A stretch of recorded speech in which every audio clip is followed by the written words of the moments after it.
It is the homemade broadcast. It is episode 590. My name is Will Kuncz, coming to you live from Jeffrey Epstein's new island that's being built. This is not the old one, a carbon copy of the first one that he had. And coming to you from the basement in Jeffrey Epstein's new compound on a Hummel.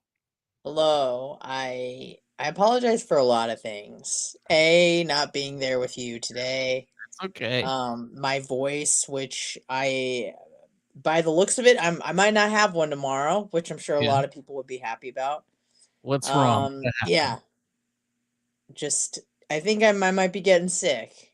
Oh no. Unfortunately, the boyfriend had something that looked exactly like this about 4 days ago, and he was bed bound, couch bound for about 48 hours. So it's the big C. Don't know. CO. You can't get something if you don't get tested. It can't be confirmed.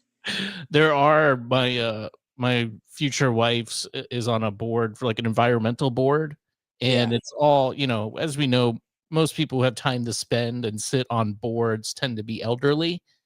And she's the only, well, actually it's not true. There are a few others. There's like one or two others that are under 50. Everybody else is in their 70s. Everybody's down with the COVID right now. Really? I didn't know it was going around until it hit me. Not that I have it. I don't know. I'm not going to get tested because who cares? I'll be better soon, but it's annoying. Yeah. And then on top of that, wasn't feeling too hot. And God's like, not happy? How about this? And then boom, get the monthly. Oh, right on top. So I'm just like, what? Now I've got cramps. I'm not in good form right now. So yeah, I'm sorry to hear that. Well, thank you for being here regardless. Yeah, I do know that feeling. I got hungover one time and then I got COVID and I was hungover. Oh, okay. So I'm just saying, I feel like I can relate a little bit because I had two things going on. You're like, I know what you're talking about. I'm like, You do? You get your period too? That's right. That's right. My time of the month. Well, yeah, so we do have a show, a program for you today. Philip's already here. Thank you, Phil. He's let everybody know he's first. Oh, I was like, Dad? Dad? That's not your dad, is it? No. Okay, Tom Brady? No, not my dad. You can get in touch with us, 813-693-2124 is the voice and text line, thehomemade_broadcast@gmail.com, HMBradio on Facebook, home_made_man on Instagram for me, and Anna's, I guess you're offline. I've been sending you a bunch of reels and no response, so I'm assuming. Yeah, dude, I've been off Instagram for at least a month. Smart. If you text me a reel, I will watch it and then immediately get out of there. Yeah. It's just, I don't like who I am and I'm trying to change things. I don't know what else I don't like it. It's like, I feel like an alcoholic. It's like, well, just have a drink. It's like, I can't just have a drink. I'm either drinking or I'm not drinking. So right now I'm not drinking. You're on the wagon. I can respect that. Thank you. Yeah, it is a time suck. It's agitation propaganda too. Whatever bubble you're in, like however you feel, there's creators creating content to enforce how you feel and let you know that you're right. So the meta will find whatever that is, whether you're, I don't know, Middle East things just going down, if you're pro-Israel, pro-Hamas, or pro-Palestine, whatever, pro-LGBTQ, anti-LGBTQ, whatever it may be, there's content for you that they will happily feed to you, and you can spend many, many hours, just draining away on Instagram. So honestly, I almost think that's more productive than what I see on Instagram, which is, I just watch. I'm either watching fat people trying to lose weight, fat people getting fatter, fat people doing mukbangs. Like, at least with the political stuff, I feel like it's, I don't want to say educational, but kind of feels like I might learn something. But with just fatties eating like noodles, what are we doing? Yeah. Why are you showing me this? And more importantly, why do I keep watching it? Why do I like it so much? Yeah, there is something for every. I mean, we went over my Instagram For You page. Yeah, it's pretty bad. It's brutal. I mean, brutal. It's shameful. But anyway, that's good. Substack. We do some extra time on Substack, hmbradio.substack.com, that the podcast feed and Radio St. Pete does not receive. So go subscribe there. It's free, and there is a paid option, $5 a month to help support the show. Really helps out, and appreciate it. Make sure you subscribe wherever you're watching, Rumble, YouTube, Facebook. I don't even know if Facebook you can subscribe, but anyway, thank you all for doing that. hmbradio.substack.com. All right. First things first, now that I moved to the great city of Pinellas Park, I see a lot of stories about Pinellas Park. There's always, like, there's Florida Man, right? And then there's a Pinellas Park, Florida Man, which is a whole other level. And I saw this story. It's just kind of silly. And I guess a little scary, though, really. A man arrested after breaking into multiple homes while naked in Pinellas Park. It's funny that he's nude. Also scary that he's nude. But this guy, I looked up the address, and it was 1.5 miles away from my home. It's really close to where I live. According to the Pinellas Park Police Department, 23-year-old Joshua Neal Garrison was arrested on Tuesday after investigators linked him to a series of residential break-ins on October 7th, in which a man was reported naked while entering multiple homes and causing damage. Detectives identified Garrison on the 8th and located him without incident on the 14th. Officers responded to, that's just the address, 5892. That's 1 mile away from my house, and recovered evidence tying Garrison to the incidents. He's already on probation. He faces charges including an armed residential burglary, 2 counts of residential burglary, criminal mischief, and violations of probation for grand theft auto and fleeing and eluding. Anyone with information should contact the police. They didn't put the, yeah, sorry, go ahead. I was probably gonna say what you were gonna say, which is I had a vision in my mind of who this person was, what this person looked like. Yeah. And I just wanted to see if that was confirmed or not. Well, here you go. Oh. There, there he is. That's 23. That's not good for 23. That's not good at all. No. That's really bad. There he is. There's a good look at him. Okay. You know who he kind of reminds me of? Who? Ryan Adams, a little bit. Dark match. Yeah, I see it. Yeah. Just that kind of the same facial hair, same kind of hair. Same approach with women. Just kidding. That's right. Shane, we did such an awesome Ryan Adams bashing session. You guys, if you guys remember, what was this? Maybe like 6 weeks ago. Yeah. That was super fun. Yeah. I think it's called Old Bone Gossip and Radio Gossip. If you want to go I feel bad, like talking about smack about people I haven't seen in 7 years. Yeah. But yeah, I mean, there's a lot of fodder there. So check it out. Go back to one of our. It's called, what is it called? Old Bone Gossip. I think it's so, or Old Radio Gossip or something. Yeah, check it out.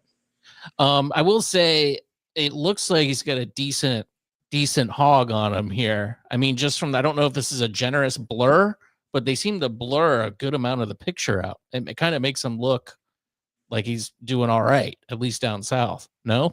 I at this point, it doesn't, I don't think it matters. No. I don't think it matters. I think guys put more stock into that than women do. Probably.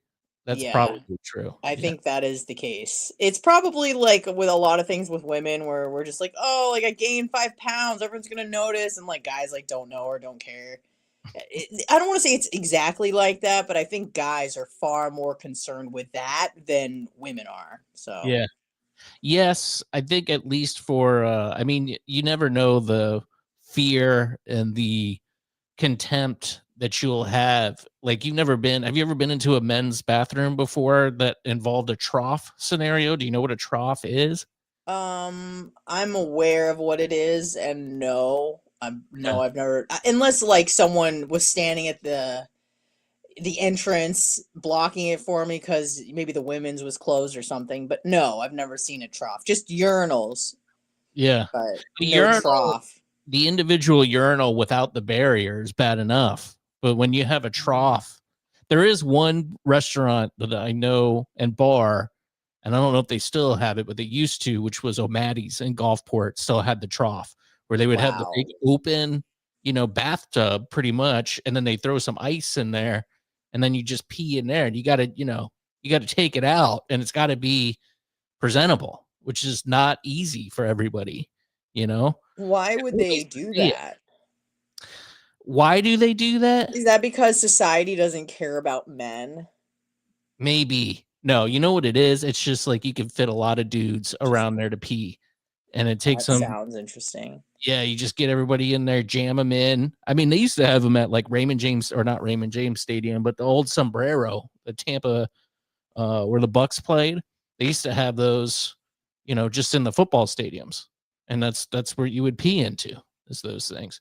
I mean, like our dads and grandfathers, they're trough guys. They don't have any problem with it. Most of them are probably in the military anyways, so they don't have any issues with, whipping it out in public. But yeah, it's certainly probably a generational thing where that's just it is weird that it's like kind of improper and somehow like an invasion of privacy, but also everything else is the reverse. Like people are happy to show their bodies online and share other intimate details about themselves, but like, oh, clutch your pearls, you don't want to take your thing out at a trough. But I wouldn't like it if I was made to squat and like make eye contact with another woman. I think that'd be very uncomfortable. Yeah, it's just not a good vibe, I guess. I don't know. I've had to do it a few times, and I am very pee shy. Like even if there's somebody next to me at the urinal, or if I'm in the stall and I hear somebody, it won't come out no matter how throws you off. What is that, by the way? Because I have the same thing. It is some mechanical thing for your body. It's like a evolutionary tool, I believe. You have a computer in front of you, so you can Google it. Yeah. Or I can, I guess. I get it. Google.com. Why do people get pee shy? That is a search. People have searched that before. Google says, it actually has shy bladder syndrome is a condition where individuals experience difficulty or inability to urinate in certain social situations, such as public restrooms. Causes social anxiety, traumatic experiences, learned behaviors, psychological factors. So it's just you're crazy. That's all. Who's not? This guy, I'm surprised he didn't get shot. How did you not get shot going into multiple homes at night in Pinellas Park? I mean, we're an open carry state. Right. How did he not get? It's a miracle. He should be. It truly is. I would have shot him. For sure. What are you doing? What are your intentions? Why don't you have pants on? Yeah. Lots of questions. I mean, I sleep nude in case an intruder is coming in, so they can be like, "Oh my God, what the heck?" Do you really sleep nude? I used to when I lived alone. Yeah, not so much anymore. I think it's gross, and let me tell you why. It is. Because like I know for a fact are definitely farting. You're farting for sure. 100%. That's definitely poopy particles coming out of your butt, getting on your sheets. 1000%. If I'm awake, I would just scoop my butt out to the side, and then so it sprays out into the wall or something. That's a big if, because you're probably farting a lot when you're not awake. Probably, yeah, probably. That's very true, undoubtedly. But I would wash my sheets once a week, so at least there's that. Okay, so you poopy particle in them on Monday, and you got to wait 6 days. That's right. That's right. You don't think about it. That's all. Okay, out of sight, out of mind. As long as I'm not getting pink eyes on my pillow, like that, I'm good. So, yeah, I try not to worry. But I that was partly it was just being comfortable, and partly it was like if somebody came in and you saw, like I would imagine if a burglar broke into your house, yeah, and saw some fat nude guy, they might turn around and run. Like, and then especially if I'm holding a gun, yeah, I would yeah. One hope can that they only would be like, hope. "I'm out of here. I don't want to deal with this. Yeah. This guy, like, what do you do? Two nude men, one breaking in, one defending. It could go awry quick. Yes. I'm getting an awesome visual right now. Yeah. So anyway, I'm glad this guy didn't get killed, but I'd love, like I said, there's a level of man that lives in Florida, and Pinellas Park, I think, scoops it up a notch. Did you hear about this, Anna? The Tampa podcaster Pam Bondi announces arrest after an alleged threat to Tampa conservative podcaster. Have you heard about that? No. Really? I think you listen to this guy. Let's listen to this. Is it on the screen? Oh, this is gonna be a big surprise. Yeah. Okay. Here we go. Well, during a stop in Tampa today, U.S. Attorney General Pam Bondi announced the arrest of a man accused of mailing threats to conservative political commentator Benny Johnson. Yeah, I heard about this. Now, Johnson is known for hosting a podcast that is based out of Tampa, and he is a close friend of conservative activist Charlie Kirk. News Channel 8 political reporter Ty Russell was at today's news conference, and Ty is joining us in studio with more. Yeah, Keith, Stacey, the Attorney General is warning everyone they can't hide from making threats of political violence after this recent arrest. She also says this is an issue both sides are facing. Night after night, Antifa wreaks havoc on our streets of our cities. In Minnesota, a gunman murdered a state lawmaker and her husband. It was horrific. Attorney General Bondi maps out examples of recent acts of political violence. The latest, she says, is a threat directed at Johnson. Just days after Charlie's assassination, Benny received a letter at his home. Federal prosecutors say that letter. Do you know how old Pam Bondi is? Yeah, she's like 61. She looks amazing. So good. The best looking 61-year-old I've ever seen. Well, first off, I totally forgot like Benny Johnson is a Tampa guy. So is Pam Bondi. She's also a Tampa guy. And Pam Bondi probably goes to the same injector that I do because she's looking poppin'. She looks amazing. Super hot. I didn't know she was that old because she was Attorney General of Florida, right? Many years ago. I think so, yeah. I know where she lives or where she used to live, like in Hyde Park. Yeah. Yeah, nice house. But I forgot Benny Johnson lives here. Do you know him? Do you like him? Are you familiar with his content? I know of him. I don't really watch no. I don't watch his content or anything. He seems a little too stuffy. Republican for me. Ugh, he is. Listen, and we probably agree on like 90% of stuff. He bugs. I don't know what it is. I just think he's just kind of like a cheese ball. Like he's like trying to be serious. And he's like not. I don't know. I'm just not a fan. No, thank you. Yeah. I mean, I don't know if I've ever even attempted. I know he's very popular and has a huge following and everything. Yeah. For him. But yeah, I don't know. For me, it's just too heavy. And you're right. I get kind of corny vibes from him. He's super cornball. Yeah. Stated in part, people like Johnson should be exterminated. And quote, planning any public engagements? Love to see your head explode and your blood stain on the concrete red. Jeez. It's a little rich. A little graphic. Johnson places blame on the Democratic Party. Violence has been mainstreamed by the Democrat Party. Is any Democrat courageous enough to disavow violence? Do you see it that way, that this is something that is caused by the Democratic Party? No, I just talked about what happened in Minnesota to a Democrat. Bondi says one party is not to blame.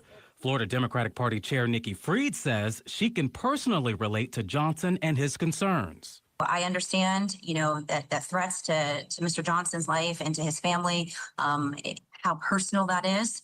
And so continue to condemn that. Wasn't she agriculture person in Florida? I don't know, but why is she at Tim Hortons doing an interview? I don't think she's at. I was trying to read what restaurant that is. JNA, and it ends in EZ. Caloman. I can't read it. Anyway, all right. Somebody who's been in those positions, and there's no place in our country for any of that. And 69-year-old George Isbell Jr. for My God, Does that he guy. look weird? Yes, I was just gonna say, some people look good bald. I think you might need a toupee, sir. He's got, I don't know what's going on here. You know what he needs? He just needs some facial hair. He'd be all right. He has a very bulbous head, though. I was like, this guy's looking weird. He's got to do a beard. He's got like a bulbous up top and then kind of a thin face. Do you feel like, okay, listen, don't anyone take this the wrong way. Do you feel like should be a different color? I don't know about that. Is that what it is? Like, he's got like a kind of a white face, features wise. Okay. You know what I mean? I mean, like, it seems like just a black guy to me, but I don't know. Something's up. The math ain't mathin'. That's all I'll say.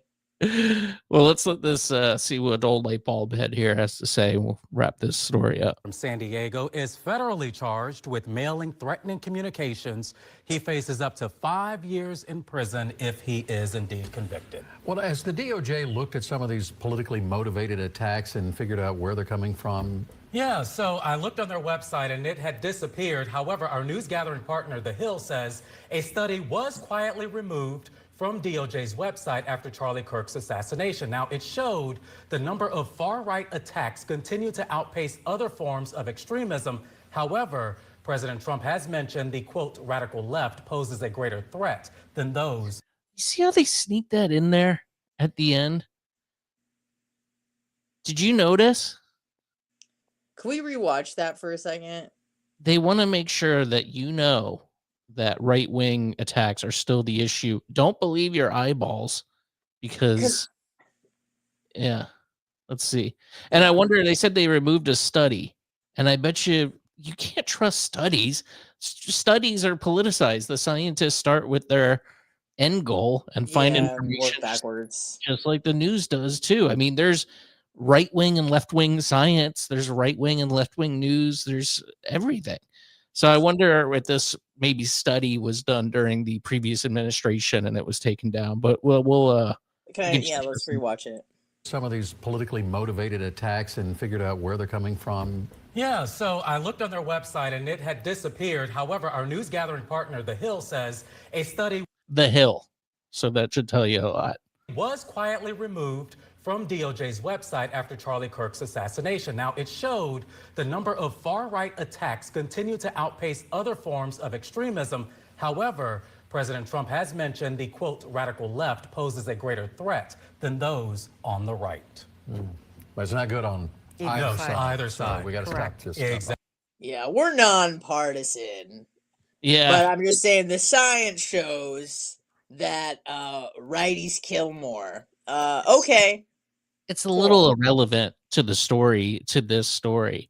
I mean, I get what they're doing, but why do you need to carry water like that? Well, just keep in mind that and I'm sorry, but like what are the last shooting? Like, I can't even think of one. January 6th, maybe the last one. Which apparently were just a bunch of FBI agents, but yeah.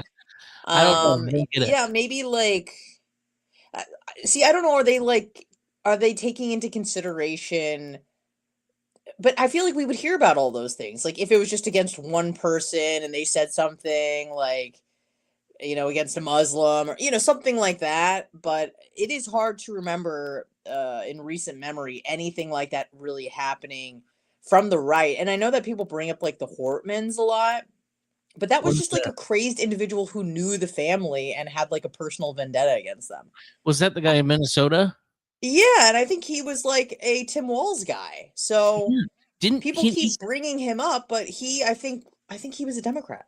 Yeah, I think he worked for his campaign too, or the Democratic Party. And he said Tim Walz told him to do it. I mean, he was like psychotic, obviously, lunatic. Yeah, but that's really where most of this violence or whatever comes from. It's not even political. I think it's more like just apathy and like mental illness. Are you talking about like political violence or just violence, period? Well, I think there's, particularly in this political realm, it's just like a lot of crazies. I just wonder, like, the kid that tried to shoot Trump and Butler, like, did he have a political ideology or was he just apathetic? It just feels like I don't think he was apathetic. He was either very not apathetic or a patsy. Yeah, well, who knows what? Honestly, that's insane that hasn't been investigated more, to be honest with you. Yeah. Like, it's just kind of forgotten about that our sitting president was nearly had his head blown off, like, just over a year ago. Mm-hmm. Yeah. But I don't. What are you going to do? Oh, I had an interesting interaction in the break room today briefly. I almost engaged, but I thought I might be dealing with a psychopath, so I just decided to get out of there. But Fox News was on, which I was very pleased to see. And I'm watching it. Trump is talking. I got like a big old grin on my face. I'm walking in there. And this guy, as you can probably imagine what he looked like, he goes, Trump just said he's the best president ever. And I was like, okay, I feel uncomfortable a little bit. I almost said something. I'm like, well, you know what he just pulled off, buddy? But decided to hold it. He goes, yeah, I don't know about the best president ever. He goes, I think Abraham Lincoln was pretty good because I'm black. Mind you, I've said 0 words at this point. And I just went, I'm out of here, bud. See you later. It's probably a smart move. No, on a confrontation. No, dude. When he said that, and by the way, I said 0 words the entire interaction. I'm just kind of going like, he saw me just grinning a little too much, and he wanted to interject. Is it possible?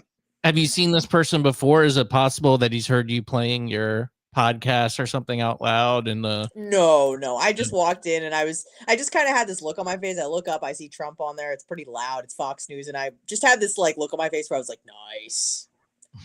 I was like, nice, finally, First off, I was just happy that like CNN wasn't on, but more so just happy sports wasn't blasting. So I was like, oh, Fox News, nice. But he saw me enjoying myself a little too much. And I was literally in there for 15 seconds, just grabbing something from the fridge. So yeah, but that's scary. I mean, I feel like people are being more assertive, but I don't know. Like, you're dealing with people who are so stirred up that they're not rational.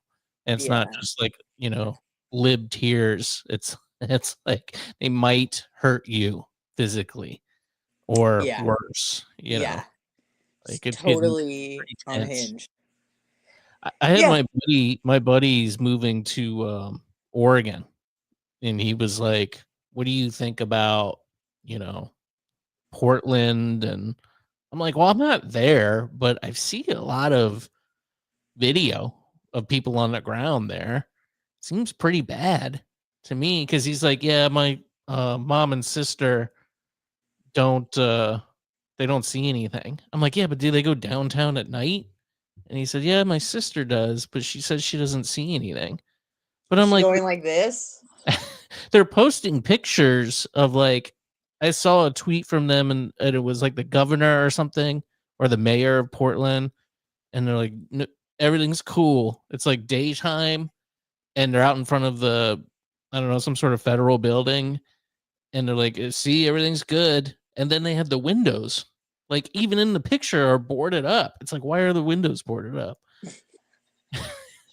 So I don't know. I wish him a lot of luck. I don't think he's going to be in Portland proper. I think he's going to be more like on the coast, I believe.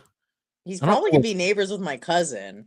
Yeah, maybe. Now, I got 2 issues with Portland. Save those real quick. Well, I guess 3 issues with Portland. Save those real quick. Let's say goodbye to Radio St. Pete. Oh, wow. Okay. HMBradio.substack.com if you want to hear what Anna's gripes with Portland, Oregon are. I know that I'm compelled, and I'm looking forward to hearing about them. 813-693-2124. You can get a hold of us. and home_made_man on Instagram. And yeah, I guess that's it for On a Hummel. My name is Will Kuncz. Goodbye, everybody. And we're back. All right. What's up with Portland? All right. Number 3 reason, the third worst reason why I wouldn't move to Portland, the politics. Right. That's the third worst, not the first. It actually gets worse than the politics. The politics, third reason I would not move to Portland.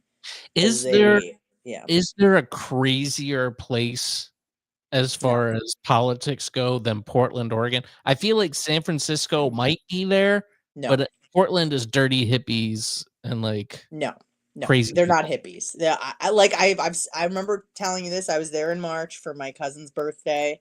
Yeah. I'd never been there before. I was on the plane and I was thinking like, dude, I bet it's like, I knew it was going to be like Libtown, but I was like, I bet it's hyped up by the media. It's probably not as bad as they say it is. It's as advertised. I'll say that. As advertised.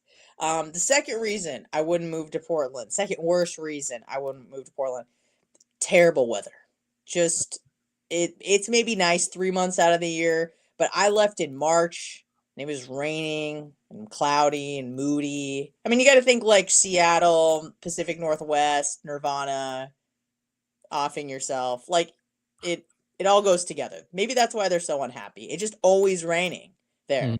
Just really, a good rainy day here can be nice, can be cool for a change of scenery, but you do that for 8 months straight, you're not going to be right in the head either. Yeah. And the worst reason why no one should move to Portland is everyone is really ugly.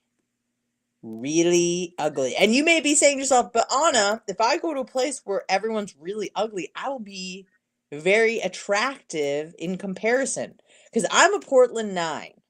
It's pretty strong, right?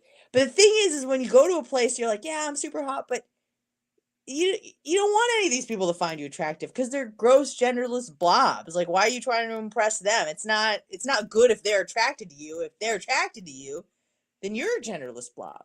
You know what I mean? It's gross. Yeah. I've never been. I really thought about I wasn't close to it, but thought about maybe moving there when I was like getting out of high school because I was, I think I was left wing back then. I was like, voting Portlandia days. You're like, oh, it's kind of a quirky place. Yeah. I was like into art and I was doing art and I was like, maybe that's a good place for me to end up. Yeah. It's like a cool artsy town. New York City seemed too busy for me, but I was like, Portland, maybe that's a good place to be. I don't know. Obviously never went. I looked at schools there.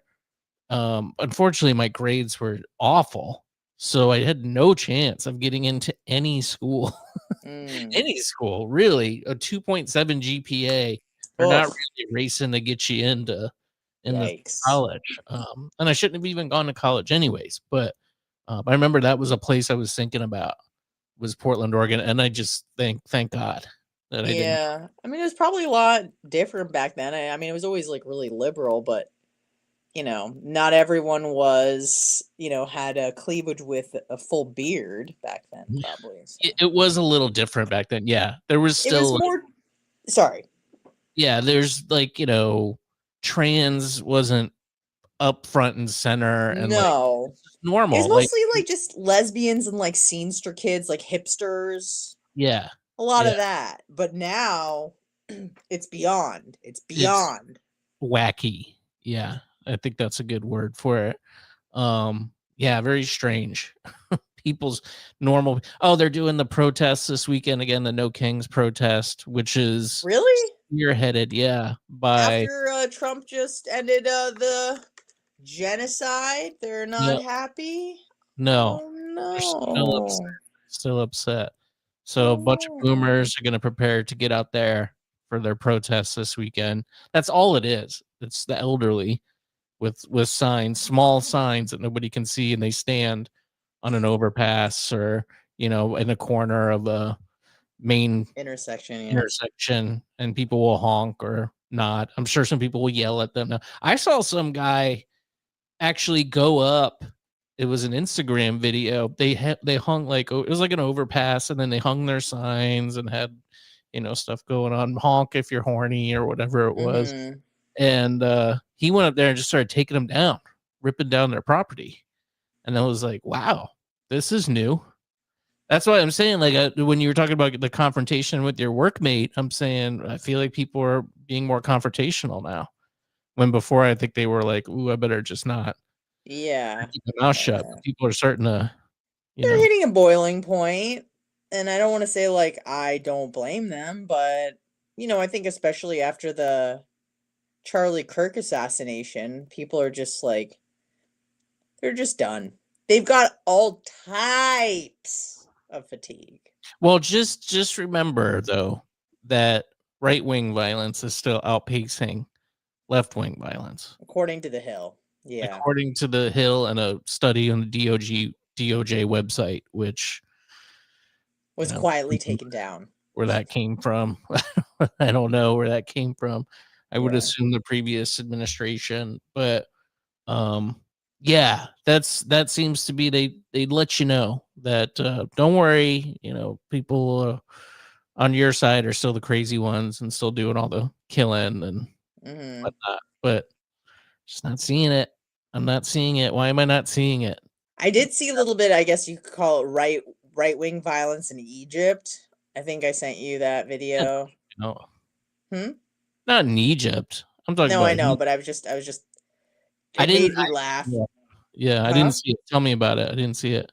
It's just it's a bunch of these like white liberal protesters that want to do a march from like somewhere in Egypt to like Gaza, and there's just all these like Egyptian thugs / policemen just beating the shit out of these people.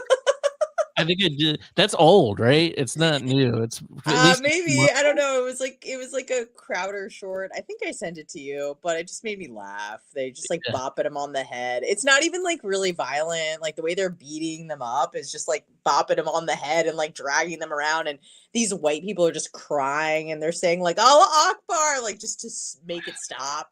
I'm on your side. Yeah, exactly. And they're like, but we're trying to do this for peace. Like they're trying to explain as if these, I'm not saying they're jihadis, but these like Egyptians give a shit about the Palestinian cause. They're like, you can't congregate. You don't have freedom of speech here. Get out of here. Yeah. And it was just so fun to watch. Like, I think I did see that before, but I'll check it out. It's only like 20 seconds, but yeah. Philip, super sticker. Thanks, buddy. Oh my God. Thank you, Philip. I appreciate you. You're the man. That's your dad. It is my dad. Some money. Super chats are open. Guaranteed to read those comments if you have any, or you could just do the super sticker thing. We always appreciate that. So thank you, Philip. Did you want to talk what happened this week with the Middle East? What happened? Yeah, I do. I do want to talk about it. I want to talk about all the celebrations on the left, man. I don't know about you, but in my corner of the internet, I've seen nothing but people just praising Trump and singing his praises and giving everybody a well done. The genocide is over. Oh, wait, that didn't happen. Because we know what it's all about. It's just fashion. Trump could, I heard this one guy say, like, it was kind of like a boomer joke, but he's like, Trump could save a drowning baby and they would blame him for starving the sharks. And that's kind of what it is. Yeah. Like, he could cure cancer. It doesn't matter. This is incredible what he pulled off. And I'm so glad that all the hostages, I think now even, maybe I got an alert like an hour ago or two that even the dead remains, which is crazy that that's leverage. It's like 2,000 Palestinian prisoners were released, some of whom have killed multiple Israelis and Arabs. And they're back at home in Gaza, woohoo. And we got back, not we, but the Israelis got back 20 living hostages, and I think they're hoping for 28 dead bodies. And I think one of which is not who they said it was, so it could have just been, some random body of God knows who. So, I think everybody is kind of cautiously optimistic. when it comes to what's going on here, but I'm just so grateful that the hostages are home. And to be honest, like, I'm not saying what happens from here on out doesn't matter, but that was the main thing, was getting those people back, and now Israel can do what Israel needs to do, and that's what I'll say. Mm. Yeah, well, I haven't seen very much of any sort of acknowledgement either on my end. I don't even think a lot of people know about this. It seems like it's kind of, I think the New York Times had I feel like they don't. I would love to ask, if my future wife is in there, I'd love to ask her if she knows that this happened, because I think people who are passive and don't pay attention really haven't even seen media really covering it. Have you been watching any media? I mean, what do you mean by media? I mean, on my media sources, of course, but I don't know if it's just my media diet. You know what I mean? I don't know if CNN is talking about this. I imagine they would have to. Like, it's just such big news. I did see a host on CNN. I can't remember who it was. Oh, wasn't it that Al Jazeera lady? Well, no, she responded to a tweet by former Secretary of State Anthony Blinken and thanked Anthony Blinken for his efforts of laying the groundwork so Trump could finish the deal here. So not the one that apologized, not that one. No, that was Christina Amalanpour or whatever. Yeah. And she made would you call it a flub? I don't even know. It seemed pretty intentional. Kind of a mea culpa, a little bit. Yeah. That she got in trouble because she said that the average, what did she say? She said that the hostages were being treated better than the average Gazan. And then when she saw, like, the videos of the guy digging his own grave, who came home yesterday or Monday, by the way, she was like, maybe I was wrong. Maybe I was wrong. Yeah. So I don't know. I know the New York Times had a splash page, but that CNN anchor thanking Anthony Blinken for his work, that really tells you, kind of where they're at with this whole thing. It's a miraculous thing that I don't anticipate that it will last. I think you're at a clash of civilizations, and I think it's a temporary peace. I hope it would be great if somehow they could negotiate some sort of long-term agreement. But hey, in the meantime, this awful conflict is, at least paused, if not over. I think that's a great thing for the world. Yeah, it is. It's unfortunate that the end of the, again, quote unquote, genocide. I mean, obviously that was the end of the war was celebrated on the Israeli front as they brought home the 20 hostages. And I'm sure you've seen a lot of the footage, the very moving footage of them being reunited with their loved ones, which was, powerful to watch. And then on the other end, Hamas celebrated the ceasefire by executing their own in cold blood. So that's cool. That's these great. Were people who were allegedly working with the Israeli government. Are they accused of? That's what they were. Some of them were accused of cooperating with the Israelis with no evidence. And then others were like accused of recruiting like people for an opposing militia. You know how there's like lots of different clans there? Right. Yeah, so like for a different one, he was like trying to recruit people for a non-Hamas militia, and he got caught, and they executed him publicly. Could you imagine if the Israelis did something like that to the Gazans and filmed it and posted it? I mean, I think everyone would know about it, but the Hamas can do this to their own people, and no one even bats an eye. It's disgusting. I gotta say, I keep hearing about, the famine and the genocide, and I'm kind of like open to it just because enough people are saying it. But then you see these guys, everybody seems pretty well fed. I don't really see anybody I've seen pictures that were later debunked where they would have like a like a literal sick kid with some sort of illness that makes like them a congenital disease. Yes. Yeah. And then they would take a picture of them and say it's from they're being starved. But every video that I see that's like not coming out of certain outlets, everybody seems fine. So I don't know what to believe there. Maybe believe your eyes. Yeah. Yeah. Yeah. I mean, I saw some of the Hamas militants' wives. They look just fine. Mm-hmm. They look very healthy, if you know what I mean. Yeah, ample. Could maybe stand to lose a few pounds, but right. One of them was like chubby. I'm like, what the hell, dude? Yeah, I saw there was like a video of somebody complaining about it there, and they were like fat as shit. I'm like, what? You're not a good spokesman. You can't talk on this. Yeah, we need another guy here. Yeah. Yeah. So, all right. Anything? I mean, I don't know what else to say about it. I mean, it's good for the world, and I hope good for the world. It's good for Israel. And at this point, that was kind of the only leverage point where in my mind, the living hostages, they're back now. And so, obviously we want to get back the remains of the people, who are there, but nevertheless, the living ones are back. And now I just feel like Israel can just do what Israel needs to do in the event of a flare up or something like that. You know what I mean? Yeah. So, and everyone is like celebrating that these yay, the Palestinians get to go back home. To what? Why would they want to go back there so they could live in rubble and maybe get executed in public like this? Like, I think it should be like the world versus Hamas. Like, I don't understand how people who are pro-Palestinian, wouldn't you want to disarm the people who are doing this to their own people? I don't know. No. Apparently not. It's very complicated. Not. Yeah, it's a very complicated, convoluted situation. That whole area is a disaster. It is, but I also feel like, at least in my estimation, it is crystal clear who's on the side of good and who's on the side of evil.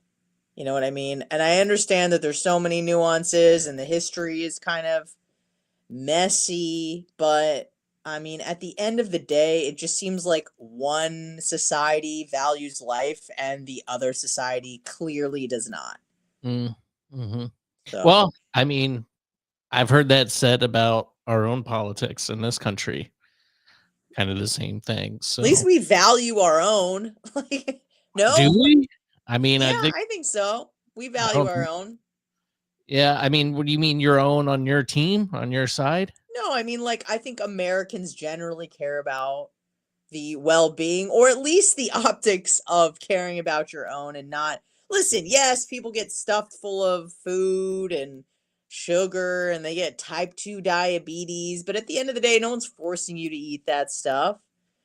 And it seems like, at least the optics are, that Americans typically care about Americans' lives. And does that mean that politicians are these amazing people that truly care about the American cause? Maybe. I don't know what's in their minds and hearts. Obviously, they are in it for personal gain and whatnot. But at least on the front, they have to kind of push that they do care about American lives. There is that pressure. But I think it's pretty clear as day that Hamas does not care about their people. All right, fair enough. I mean, this is something that I kind of, like I said, I've heard both sides of these arguments. Yeah. I've seen stuff, and I'm like, kind of like, okay, either way. And also, I don't care. It's not that I don't care, because I think it's just like, it's not in my. There's just so many things that have problems here that I see up front and foremost for me. So it's like, I'm just more focused on the issues that I see in this country. Sure. I think it's a clash of civilizations. And I think, yeah, I mean, that region is going to be purged one way or another, because the people complaining about, a genocide would happily genocide the other side there in a heartbeat. At least a lot of them, you don't want to group people together too much, but yeah, they both want that land and they're happy to, I think, I don't know. I mean, yeah, but you know what I mean? They do. I would say before October 7th, I mean, I can't speak for every Israeli or every Jew. Obviously there's a spectrum because Israel's a democracy, but I think most people were in favor of a 2-state solution to be and work in peace with their neighbor. Because, I mean, even if Israel were to take Gaza, which it gave over in 2005, every Jew living, dead bodies were exhumed from Gaza, and everyone left. All the Jews left in 2005. Okay, and what did the Palestinians do there? Well, they elected Hamas, who started then firing rockets, missiles, building tunnels, and that's why Israel had to do a blockade around Gaza, because they're like, well, F around and find out. We can't be having this. And you got to look at like Gaza and Israel.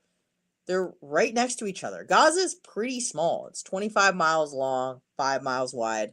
So when people are like, wow, land grab, and I'm like, really?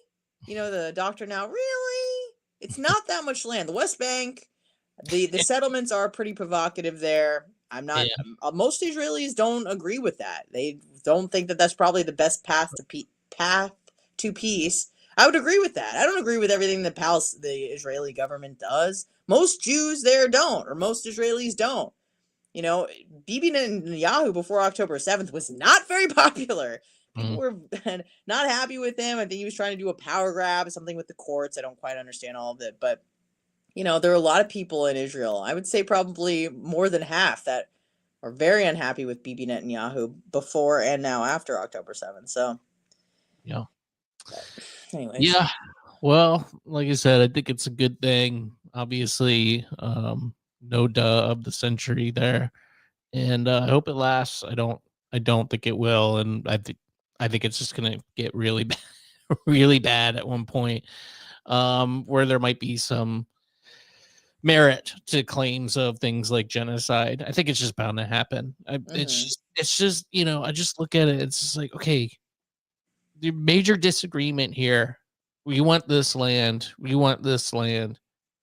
You got to fight about it, and you're gonna chase them off or whatever. That's just the way it's always been. That's the way human history has always been. I mean, we still do that, So I don't know, but not a good situation, and but hopefully it's better, at least in the short term. I got a few other stories. Was there anything else you wanted to hit on, Anna? No, I was mostly just like Middle East politics and recent events. What about you? How do you don't go to Pride anymore? I know you used to. No. Equality Florida responds to the Doge cuts from Pinellas and St. Pete events, which I didn't know, but I guess the city would kind of like sponsor the event. Let's see. It says Equality Florida, the state largest LGBTQ plus organization, is firing back at Governor Ron DeSantis for calling out 2 local governments that have funded Pride events as examples of wasteful spending.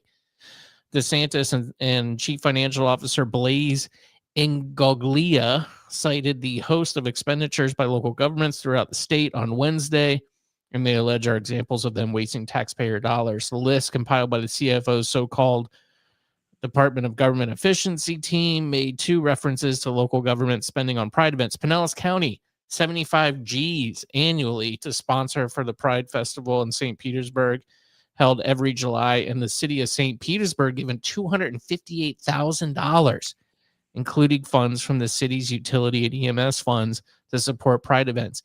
Are they doing this with any other event? I don't think so. In a written statement, Equality Florida called the list a pathetic effort to distract from his corruption, inside dealing, and scandals, arguing that Pinellas County's Pride sponsorship generates millions in economic activity. I think that is true. Because, I mean, that is an event down there in St. Petersburg. I mean, I'm sure it's bringing in a lot of money to local businesses and stuff. Oh, big time. Yeah. But why does it need to be sponsored economic? It seems like it could just stand on its own, period. Why does it need these grants? I don't know. I mean, I guess you got to think, you've been to Pride, right? A long time ago. I mean, I'm not supporting this or anything, but you got all the floats and stuff. Yeah. And you got to pay, for extra security and all that sort of stuff. I mean, obviously the city has to cover it somehow. I thought the city just, did the security. I don't know. Maybe they hire private security as well. I don't know. I would be curious if they were sponsoring other events like this. And if they are, then okay. Well, I mean, whatever. I guess probably shouldn't be doing that, period, with public funds. But if they're doing it with others, then fine. But I don't know. I have a feeling that they don't for some reason. And where's that money going? It just seems like it could be skimmed off the top pretty easy. And like I said, it just seems like sell tickets, because people will buy tickets and then you can generate income. Like WMNF. Do you listen to WMNF ever? No. Okay, it's boomer radio. Boomer lib radio is what. But they play like music sometimes, but their politics are like Democracy Now! With Amy Goodman. I tune in every once. I used to listen to Amy Goodman a lot, and I respect her to some degree even now. But it's interesting to learn what your opposition kind of thinks and feels about things. So I try to listen to them every once in a while. They got their funding, I guess, yanked, and they've always kind of begged for money. It's listener supported. Okay, fine. Sure, they ask for donations. But man, I think they got their funding pulled with this Doge stuff or any sort of funds that were going to them. And I think they have like they must have a huge balance sheet of people that are taking salaries and all this other stuff. I mean, for a community station that doesn't pay hosts or anything like that. But I think they have people working. They have like a news director, and they have at least a few other roles that are kind of full time there. But boy, they must be freaking out without having that money coming in. But why? I mean, like I said, like Radio St. Pete, I hope Radio St. Pete doesn't go the way of WMNF. It feels like it is, honestly. And it's like we already have that. We already have WMNF. Can you please be something different? But I think at least the expenditures are pretty low as far as just Radio St. Pete in general. You should know what they are. You were at the board meeting. Oh. Yeah, I missed the board meeting. My bad. I finally did hear from Joe Bordeaux, though. Oh my God. Dish. So I'm on the board of Radio St. Pete. Wait, did you say are or was? Yes, I still am. What did he say? He was like, didn't really mention it. I apologized a bunch of times, and he didn't acknowledge the apology. I kind of buttered him up a little bit and said, you've been doing incredible work. You should be really proud of what, the Radio St. Pete has kind of become, because it won like Best of the Bay. I know that doesn't mean anything, but it won Best of the Bay radio station. It's cool. And it's really turning into, I just hope it doesn't turn into WMNF. No, but what did he say? He said, thank you. And hopefully it continues. He didn't address anything else. He didn't address my apology or. How many times did you apologize? Twice? Yes. Maybe 3 times. So I don't know. Whatever. He just needed some time to cool off. Listen, man, I don't have time for for a lot of this stuff. I want to help, but I can't go volunteer every weekend and on weekdays. I know you were there volunteering for a long time, and I'm in the middle of my life right now. Like, I don't have time for side projects, really. I have to work. Yeah. And I do this. This is like my little side project that I do. I don't really have too much time for anything else right now. But anyway. Well, I'm glad he at least got back to you. Yeah, me too. I hope he's not too mad. I still want to do it, but I give $5 a month to him. You do? Yeah, I'm a member. Oh. So how does that work? Is it like automatic withdrawal? Or? Yeah. Oh. Yeah. So I don't know. Hopefully that's good enough right now. I mean, in the future, if I'm retired and I have some time to spend on stuff, I'd happily do some things. But would you inherit Radio St. Pete if it was given to you? I mean, maybe down the line. Yeah, if I had time to work on it and be like a retirement project, sure. I think that would be fun. Mm-hmm. I don't know what's gonna happen with it, though. I mean, like, everybody's old. I'm sorry, but everybody's old. Don't say that. So I don't know. Anyway, okay, we'll leave it there, I guess. Any more thoughts, Anna, before we go? No, I'm gonna just go curl up in a ball and eat chocolate. Yeah. Good. Well, I hope you feel better. Thanks for being here. I know it's difficult, particularly when you're not feeling well and you're also bleeding from your rear end. That's terrible. What? Yeah. No, I'm not. I'm not from my front end, my front butt. What? What? I thought it was your back end. I'm just kidding. I'm not that dumb. So have a good one, everybody. Thanks, Phil, for the super chat. Appreciate yes, thank you, Philip. And yeah, go sign up, hmbradio.substack.com. It is free. They do have a paid option there, but get the free stuff, because once we get enough people on there, we want to start doing stuff on Substack for those members there. And yeah, like it, give it comments, share it. That stuff really helps out. We appreciate you guys, and we'll talk to you next week. See you later.